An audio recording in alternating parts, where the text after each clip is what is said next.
Queridos amigos, saludos. Hoy vamos a exponer el tema necesidad de reforma al artículo 119 de la Constitución de la República del Ecuador. Lo hace Yolanda María Rodríguez Cabrera. Yolanda, ¿cuáles son los objetivos? Saludos.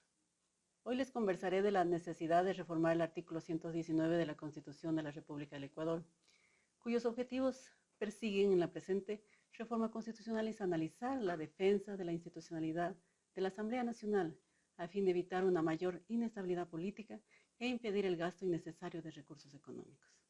Ahora vamos a ver cuál es la justificación. El Ecuador es un Estado republicano, presidencialista y su poder legislativo está representado por la Asamblea Nacional, conformado por los asambleístas elegidos por el pueblo a través del voto popular, los cuales deben de cumplir requisitos mínimos para ser asambleístas, contemplados en el artículo 119 de la Constitución de la República del Ecuador.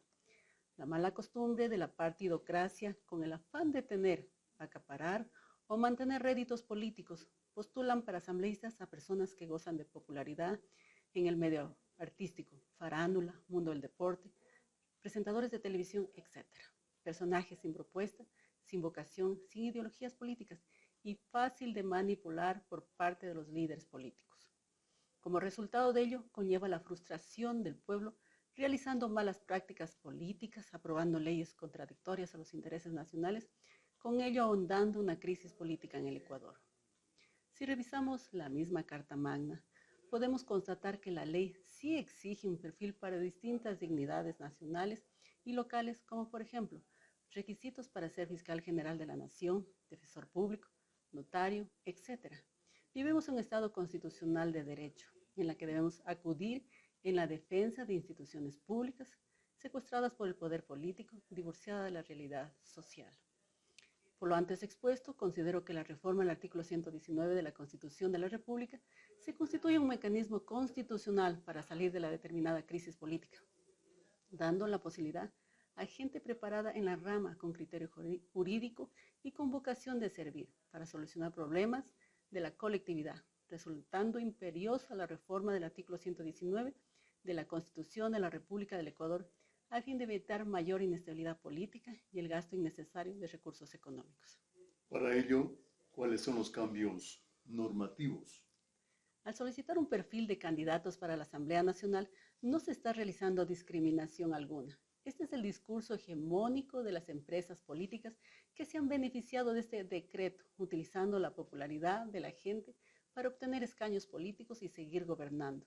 Con este discurso populista, apelan emociones, tachan estos cambios como discriminación. Ellos son los principales opositores para que exista este cambio, ya que manifiestan que solo serían las élites que llegarían a la Asamblea Nacional. Pero si observamos detenidamente y en forma general la historia del Ecuador, ¿quiénes han sido nuestros parlamentarios, diputados, hoy asambleístas? Las élites, los mismos de siempre, ¿verdad? Michel Foucault, filósofo, psicólogo, sociólogo francés y profesor de historia del pensamiento de su obra El poder y el saber, vigilar y castigar, sobre el discurso manifiesta: el discurso se renueva constantemente, ya que a la vez es un instrumento y en efecto del poder. Controla los pensamientos y las conductas que a su vez modelan el sistema de creencias. Además, al determinar lo que es verdadero y lo que es falso, crea un régimen de verdad, un corpus de conocimientos comunes considerados innegables. Giovanni Sartori, en su libro intitulado Ingeniería Constitucional Comparada, manifiesta: de lo que se trata es saber si la institución puede adquirir autonomía requerida bajo los acuerdos actuales. Es cierto que un Senado integrado por mayorías cambiantes y plurales mejorará el procedimiento de nominación vigente. No obstante, se necesita algo más. El mismo Sartori indica que la idea básica es que un sistema parlamentario que funciona se lo recompense, permitiéndole continuar, en tanto que a un sistema parlamentario que no funciona se lo sancione descontinuándolo. Recordemos que la administración pública se rige por los principios de eficacia, eficiencia, calidad, desconcentración, descentralización, coordinación, participación, planificación, transparencia y evaluación al servicio de la colectividad. El cambio normativo que propongo es el siguiente. Artículo 119 de la Constitución de la República del Ecuador dirá: requisitos para ser asambleísta: ser ecuatoriano o ecuatoriana, estar en goce de los derechos de ciudadanía. 2. Tener título de tercer nivel legalmente reconocido en el país. 3. Haber ejercido con idoneidad y probidad notoria su profesión. Y 4. No haber sido llamado a juicio o no tener causas pendientes civiles, contractuales contra el Estado, ni causas penales pendientes contra él. Robert Dahl, en su libro Democracia, al realizar preguntas fundamentales sobre la democracia, en su sexta interrogante dice: ¿por qué debería regir el pueblo? ¿Acaso la democracia es realmente mejor que la aristocracia o la monarquía? Tal vez, como sostiene Platón en su República, el mejor gobierno sería aquel liderado por una minoría de las personas mejor calificadas. Hablemos entonces acerca de la relación de causalidad entre los cambios constitucionales y el objetivo antes enunciado. La Asamblea Nacional en Ecuador es unicameral, tiene personería jurídica, autonomía económica, administrativa y financiera. La misión de la Asamblea Nacional es legislar, fiscalizar con oportunidad, excelencia y transparencia para aportar al desarrollo del Estado en un marco de democracia y participación. Cotidianamente, a través de distintos medios de comunicación, nos enteramos de denuncias en contra de los miembros de la Asamblea Nacional, que no cumplen con una agenda legislativa, que no priorizan aspectos que contribuyan al desarrollo, al buen vivir, que están enmarcados dentro de sus funciones. La Constitución de la República del Ecuador establece presupuestos para distintas dignidades, como por ejemplo para el señor Fiscal General del Estado, detallado en el artículo 196, que son ser ecuatoriano o ecuatoriana y estar en goce de los derechos de ciudadanía, tener título de tercer nivel en derecho legalmente reconocido y con conocimientos en gestión administrativa, haber ejercido con idoneidad y probidad notoria en su profesión de abogado, abogada, la judicatura o la docencia universitaria. Igual es el caso de designación de notarios, defensor del pueblo, jueces, juezas de la Corte Nacional de Justicia, etc. Lo que contrasta con los requisitos mínimos para ser asambleísta estipulado en el artículo 119, que dice: para ser asambleísta se requerirá tener nacionalidad ecuatoriana, haber cumplido 18 años de edad al momento de la inscripción de la candidatura y estar en goce de los derechos políticos. Con ello se puede observar una clara inobservancia al principio de seguridad jurídica, al derecho de igualdad formal, igualdad material, para poder ejercer cargos públicos de notoria trascendencia. Giovanni Sartori habla de un primitivismo democrático, que nos enfrentamos a procesos degenerativos, en especial al aumento de la corrupción política que corrompe a la propia política, provocando enojo, rechazo a la política por el pueblo. Al respecto del mismo, Sartori manifiesta: la política nunca ha sido ni será probablemente inmaculada, y la corrupción política no es nada nuevo, pero la avaricia y la corrupción han llegado a niveles sin precedentes. En realidad, la corrupción política ha llegado al punto en que corrompe a la política, esto refiriéndose a la política democrática. No obstante, el artículo 119 de la Constitución no se va a reformar por voluntad propia de la Asamblea Nacional, porque para poder tener acceso a esos escaños políticos, ellos, es decir, los asambleístas, no se van a cercenar sus privilegios, por lo que, amparados en el numeral 3 del artículo 61 de la Constitución, la ciudadanía debería ejercer la iniciativa popular normativa regulada en el artículo 103 de la Constitución de la República, en concordancia con el artículo 441 del mismo cuerpo legal, que dice: artículo 441, reforma de la Constitución. La enmienda de uno o varios artículos de la Constitución que no altere su estructura fundamental, el carácter y elementos constitutivos del Estado, que no establezca restricciones a los derechos y garantías o que no modifique el procedimiento de reforma de la Constitución, se realizará: 1.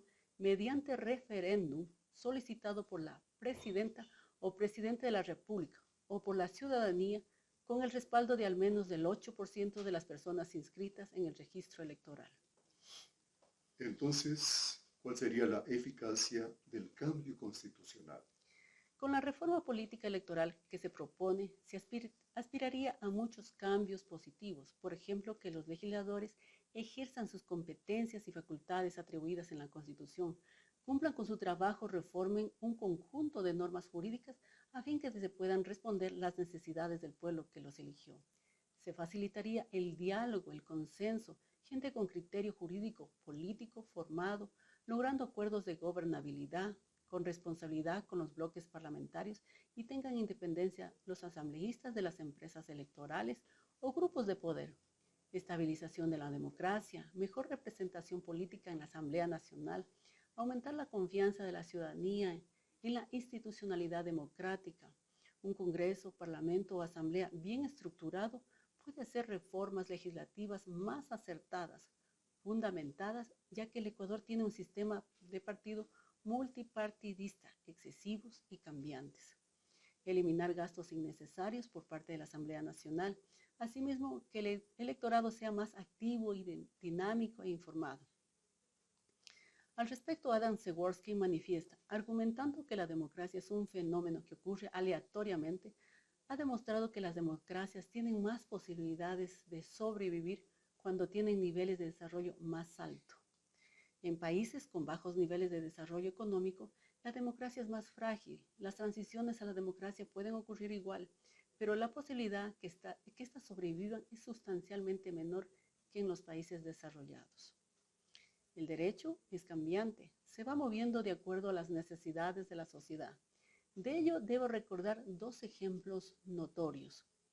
Uno, antes importar hombres negros del África para esclavizarlos era legal. En Ecuador, la esclavitud se mantuvo hasta el 25 de julio de 1851, cuando el general José Urbina, en la Casa de Gobierno de Guayaquil, expidió la abolición de la esclavitud.